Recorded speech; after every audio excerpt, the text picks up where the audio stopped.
Half knowledge is very dangerous. So అటువంటి పరిస్థితి దేశంలో ప్రజల్లో అటువంటి ఒక కన్ఫ్యూజన్ రావద్దని చెప్పేసి మొన్న అమిత్ షా గారు పార్లమెంట్లో చాలా స్పష్టంగా ఈ సర్ విషయంలో దాని విషయంలో మాట్లాడడం జరిగింది. ఇవాళ దాని మీద వర్క్షాప్ అయింది. సరే, దాని వివరాల తర్వాత మేము చెప్తాం. ఫ్రెండ్స్, ఈరోజు అఖిలేష్ యాదవ్ నిన్న వచ్చి వారు ఇక్కడ బాగా చేయాలి అని చెప్పేసి ఆయన ఇంజనీర్ మెచ్చుకున్నాడు. ఇప్పుడు పార్లమెంట్లో మీకు గుండు సున్నా ఉన్నది, మరి కొంచెం పెంచుకోవాలి తర్వాత మీరు ఆయన కూడా ఇది మాట్లాడినట్టు సమాచారం బయట వచ్చింది. ఏది ఉన్నప్పుడు కూడా కాంగ్రెస్ పార్టీ బీఆర్ఎస్ పార్టీ ఇద్దరు కూడా, నేను ఫస్ట్ నుంచి చెప్తున్నా, బీజేపీ ఫస్ట్ నుంచి చెప్తున్నా, ఇద్దరు తోడు దొంగలు, ఇద్దరు దోస్తులు. వాళ్ళిద్దరికి బీజేపీనే వ్యతిరేకత, బీజేపీని రాకుండా చేయాలని వాళ్ళు అన్ని రకాల ప్రయత్నం ఇద్దరు కలిసి చేస్తారు, నాటకాలు కూడా చేస్తారు. ఎన్మీస్ ఫ్రెండ్ అన్నట్టు వాళ్ళిద్దరు కూడా కలిసి కేవలం బీజేపీని అడ్డుకోవడానికి ఈరోజు వాళ్ళు ప్రయత్నం చేస్తారు. ఇది మొదటి ఒక సంఘటన కాదు. గతంలో కూడా ఇండి అలయన్స్లో ఉన్న భాగము డిఎంకే తమిళనాడులో చెన్నైలో ఈ డీలిమిటేషన్ మీద దాని మీద మీటింగ్ పెడితే ఇక్కడి నుంచి ఊపుకుంటూ పోయింది ఎవరండి? కేటీఆర్ కదా, టీఆర్ఎస్. మళ్ళీ ఆయన ఇండి అలయన్స్ ఇక్కడి నుంచి కూడా రేవంత్ రెడ్డి గారు పోయారు. ఇద్దరు కలిసి అందరు తిన్నారు అక్కడ, ఫిష్ చికెన్ తినేసి మంచిగా. మీది మళ్ళీ వాళ్ళ మధ్యన ఏం పంతం అది అసలు అర్థం కాదు. మళ్ళీ ఇద్దరు అంటారు బీజేపీ వీళ్ళ దగ్గర వాళ్ళ దగ్గర ఒకటవుతున్నారు. ఈరోజు మొత్తం రాష్ట్రంలో ప్రజలు చూస్తూ ఉన్నారు. అఖిలేష్ యాదవ్ ఇండి అలయన్స్ భాగమైన కేటీఆర్ని కలిసి ఇద్దరు కలిసి శభాషణ ఇచ్చుకుంటారు ఒకరు. ఇదే బాగా నేను ఫస్ట్ నుంచి చెప్తున్నా. సోనియా గాంధీ గారు, రేవంత్ రెడ్డి గారు చెప్పింది, నువ్వు ఏదైనా చేయ బాబు, వీళ్ళని మాత్రం అరెస్ట్ చేయకు, కేటీఆర్ని కేసీఆర్ని వీళ్ళందరినీ అరెస్ట్ చేయకు అని చెప్తుంది. కాబట్టి ఈరోజు ఏ ఒక్క కేసులో కూడా వాళ్ళని అరెస్ట్ చేయలే. ఫార్ములా రేసి పెట్టారు. కాళేశ్వరం కేసు కానివ్వండి, ఇప్పుడు ఏదైనా మాట్లాడితే కాళేశ్వరం సిబిఐ కేసు. కాళేశ్వరం సిబిఐకి వెళ్ళే ఓన్లీ మేడిగడ్డ బ్యాలెట్లో ఎన్డీఎస్ఏ సంబంధించినటువంటి పీసీ ఘోషించిన రిపోర్ట్ దాని వరకు మిత్తమే ఇచ్చారు. అంతేగాని కాళేశ్వరం ప్రాజెక్టులో మొత్తం జరిగిన స్కామ్ ఇవ్వలే. అది ఎందుకు ఇవ్వలే? మరి ఎందుకు దాన్ని పూర్తి చేయట్లే? మీరు అధికారులు మాత్రం అరెస్ట్ చేశారు, రాజకీయ నాయకులు ఇంకా మీరు అరెస్ట్ చేయలే. ఏమనంటే గవర్నర్ మాకు పర్మిషన్ లేదు, వాళ్ళు పర్మిషన్ అంటూ ఉంటారు. ఇస్తున్న గవర్నర్ ఇచ్చిన కదా పర్మిషను, దాని తర్వాత కూడా మీరు ఏం స్టెప్ తీసుకోలేదు. కాబట్టి ఈరోజు తెలంగాణ ప్రజలకు నేను స్పష్టం చేస్తూ ఉన్నాను, ఈ రెండు పార్టీలు కూడా తోడు దొంగలు. బీజేపీని రాకుండా, బీజేపీని రానియకుండా చేసే ప్రయత్నంలో వీళ్ళిద్దరు కూడా నాటకాలు చేస్తూ ఉన్నారు.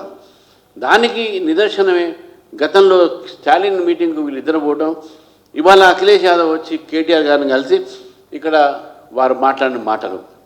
ఇది స్పష్టమైనటువంటి ఒక సంకేతాలు. బీజేపీని ఎదుర్కోవడానికి బీఆర్ఎస్ అండ్ కాంగ్రెస్ ఇద్దరు ఒకటవుతారు. ఒకటి నిన్న మొన్న గ్రామ పంచాయతీ ఎలక్షన్స్ ఫస్ట్ ఫేజ్ అయిపోయింది. రేపు రెండో విడత ఉన్నది. 17వ తారీఖు లాస్ట్ విడత ఉన్నది. మిత్రులారా, మీకు ఒకటి స్పష్టంగా మీకు చెప్తా ఉన్నాను. గతంలో భారతీయ జనతా పార్టీ ఎప్పుడు కూడా గ్రామ పంచాయతీ ఎలక్షన్స్లో కానీ వార్డు సభ్యులు కానీ మీ ఎప్పుడు కూడా దాంట్లో కాన్సన్ట్రేట్ చేసి పోటీ చేయలేదు. ఇది first time Bharatiya Janata party కార్యకర్తలు భారతీయ జనతా పార్టీ స్థానికంగా మద్దతు ఇచ్చినటువంటి ఒక సంఖ్య మొట్టమొదటిసారిగా మేము చేసినాం.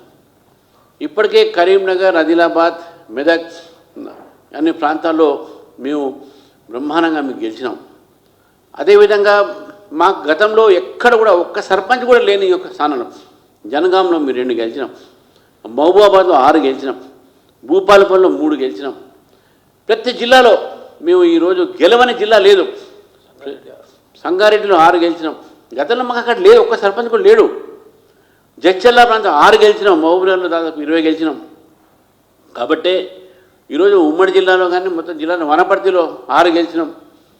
మేము నాగర్కర్నూలులో ఫస్ట్ ఫేజ్లో 3 గెలిచినాం. ఇవన్నీ లెక్క తీస్తే ఈ లెక్కలో మీడియా వారికి ఎవరిచ్చినా కానీ 300 పై సీట్లు పై ఒక సర్పంచ్ బీజేపీ గెలిచింది ఫస్ట్ ఫేజ్లో.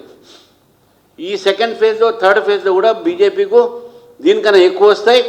డెఫినెట్గా ఫస్ట్ టైం మా ప్రయత్నంలో గ్రామీణ ప్రాంతంలో భారతీయ జనతా పార్టీ వార్డుకు వెళ్ళింది. మా కార్యకర్తలు పోటీ చేశారు. ఈ సింబల్ లేదు కాబట్టి గెలిచిన గతంలో అంజయ్ గారు ఉన్నారు ముఖ్యమంత్రి గారు, గెలిచిన వాళ్ళంతా మా వాళ్ళే అన్నారంట. అప్పుడు ప్రూఫ్ ఏది అన్నారంట వాళ్ళందరూ. సింబల్ ఉండదు కదా, దానికి ప్రూఫ్ ఉండదు అన్నాడు ఆయన. ఇప్పుడు ఇట్నే చేస్తారు ఇద్దరు. మేము 6,000 గెలిచినాం, మేము 4,000 గెలిచినాం. ఎక్కడున్నారు? ఎవరు గెలిచినాం? గెలిచిన వాళ్ళు బీజేపీని పట్టుకొని వాళ్ళ ఖండా కప్పితే ప్రయత్నం చేస్తున్నారు మావాడు అని చెప్పేసి. ఇది దౌర్జన్యం నడవదు. మంచిర్యాల లాంటి ప్రాంతంలో 10 మంది గెలిచారు ఫస్ట్ ప్రైజ్.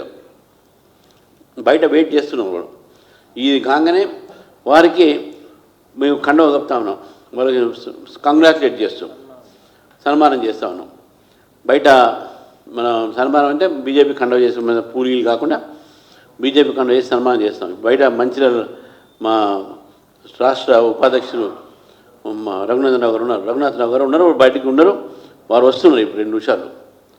అందుకే ఏదో భారతీయ జనతా పార్టీ తెలంగాణ ప్రజలకు ఈరోజు ఫస్ట్ ఫేజ్లో భారతీయ జనతా పార్టీ ఒక బలపరిచినటువంటి ఒక అభ్యర్థులను గెలిపించినందుకు వారికి నేను ప్రత్యేకమైనటువంటి నేను ఈరోజు వారికి ధన్యవాదాలు చెప్తాను. సెకండ్ ఫేజ్ థర్డ్ ఫేజ్లో కూడా మంచి ఫలితాలు వస్తాయని చెప్పేసి కూడా మేము ఆశిస్తూ ఈరోజు కేంద్ర ప్రభుత్వం చేయబట్టే ఈరోజు ఏదైనా పథకాలు గ్రామీణ ప్రాంతానికి వస్తున్నాయంటే వాళ్ళు చెప్పి వస్తున్నాయి. ప్రధానమంత్రి గ్రామీణ సడక్ యోజన కింద కోట్లాది రూపాయలు ఈరోజు రోడ్ల కోసం ఇస్తే దాని దారి మళ్లించిన ఘనత ఈ ప్రభుత్వాలు, రాష్ట్ర ప్రభుత్వాలు. గతంలో బీఆర్ఎస్ మళ్లించింది, వీళ్ళు మళ్లించారు. ఫైనాన్స్ కమిషన్ ద్వారా వచ్చేటటువంటి ఒక లోకల్ బాడీస్కి వచ్చేటటువంటి ఒక నిధులు కూడా దారి మళ్లించే ప్రయత్నం చేసినటువంటి విషయాన్ని కూడా మనం గుర్తుపెట్టుకోవాలి. ఈరోజు గ్రామీణ ప్రాంతాల్లో అభివృద్ధి జరుగుతుందంటే గ్రామీణ ప్రాంతాల్లో బీదవాళ్లకు ఈరోజు 5 కిలోల బియ్యం ఉచితంగా వస్తున్నది అంటే ఈరోజు గ్రామీణ ప్రాంతంలో ఈరోజు నర్సరీలు కానీ హరితహారాల టైప్లో ఉన్నటువంటి కార్యక్రమాలు కానీ లేకుంటే అక్కడ వైకుంఠ ధామాలు కానీ ఇవన్నీ కూడా కేంద్ర ప్రభుత్వం నిధులతోనే వస్తున్నాయనే విషయాన్ని కూడా మనం గుర్తుపెట్టుకోవాలి. కాబట్టి గ్రామీణ ప్రాంతంలో నివసిస్తున్న తెలంగాణ ప్రజలు ఈరోజు ఇవన్నీ కూడా మోదీ గారు చేస్తున్నట్టు ఈ పనులను కూడా గుర్తిస్తున్నారు. మా మొట్టమొదటి ప్రయత్నం ఈరోజు గ్రామీణ ప్రాంతంలో మేము పోటీ చేసి పంచాయత్ పార్లమెంట్ తక్కనేటటువంటి కార్యక్రమం తీసుకున్నాం. మంచి ఫలితాలు మాకు వస్తున్నాయి. మేము రాష్ట్ర ప్రజలకు మరొకసారి భారతీయ జనతా పార్టీ తరఫు నుంచి వారికి నేను ధన్యవాదాలు తెలుపుతూ మరి ఇదే ఒక వీధిలో నరేంద్ర మోదీ గారిని బలపరచండి. నరేంద్ర మోదీ గారి యొక్క కార్యక్రమాలని మీ దాకా చేరేటట్టు మేము చేస్తాము. మా అభ్యర్థులు గెలిచారో క్యాండిడేట్ గెలిచారో తప్పకుండా ఆ గ్రామానికి కేంద్ర ప్రభుత్వం నుంచి వచ్చేటటువంటి ప్రతి పథకాన్ని మేము అదేవిధంగా ఇది సర్పంచుల విషయం నేను చెప్పాను. మాకు దాదాపు వార్డు మెంబర్లు కూడా చాలామంది గెలిచారు, ఉప సర్పంచ్ చాలామంది గెలిచారు. మొట్టమొదటిసారిగా గ్రామీణ ప్రాంతంలో బీజేపీకు ఇన్ని వార్డు మెంబర్స్, ఇన్ని ఉప సర్పంచులు తప్పకుండా దీని ప్రభావం రాబోయేటటువంటి జెడ్పీటీసీ ఎంపీటీసీ ఉంటుంది. ఈ యొక్క రాష్ట్రంలో ప్రజలు ఆలోచిస్తున్నారు. ఒక్కసారి కాంగ్రెస్ పార్టీకి అధికారం ఇచ్చినాం, మొన్న అంతకుముందు బీఆర్ఎస్కి ఇచ్చినాం. 2 తోడు దొంగలు, ఇద్దరి మధ్యన చాలామంది మధ్యవర్తి వహించేవాళ్ళు చాలామంది ఉన్నారు. స్టాలిన్ కానీ అఖిలేష్ కానీ అటు మమతా కానీ సమతానం ఎవరు లేరు కదా, మమతా కానీ వీళ్ళంతా ఉన్నారు. ఈ మధ్యన ఇంకో వచ్చింది, అయ్యో మాట్లాడుతూ ఉన్నారు ఈ మధ్య ఎక్కడ. కాబట్టి ఈ యొక్క 2 రాజకీయ పార్టీలు కూడా ప్రజల్ని మోసం చేస్తూ ఉన్నాయి. కాబట్టి అందుకే అట్లా పేరు ఎందుకు ఇవ్వాలని చెప్పేసి మరి. కాబట్టి ఇవన్నీ ఉన్నాయి. కాబట్టి మీ అందరికీ కూడా మరొకసారి భారతీయ జనతా పార్టీ మన జరిగినటువంటి ఒక గ్రామీణ ప్రాంతంలో జరిగిన ఎన్నికలకు మేము వీఆర్ సాటిస్ఫైడ్. ఇంకా మంచి పర్ఫార్మెన్స్ కూడా మేము సెకండ్ థర్డ్ చేస్తాం. తప్పకుండా మా ఒక ప్రెజెన్స్ ఉంటుంది. కాబట్టి మేము అందరికీ కూడా మరొకసారి ధన్యవాదాలు చెప్తా ఉన్నాను.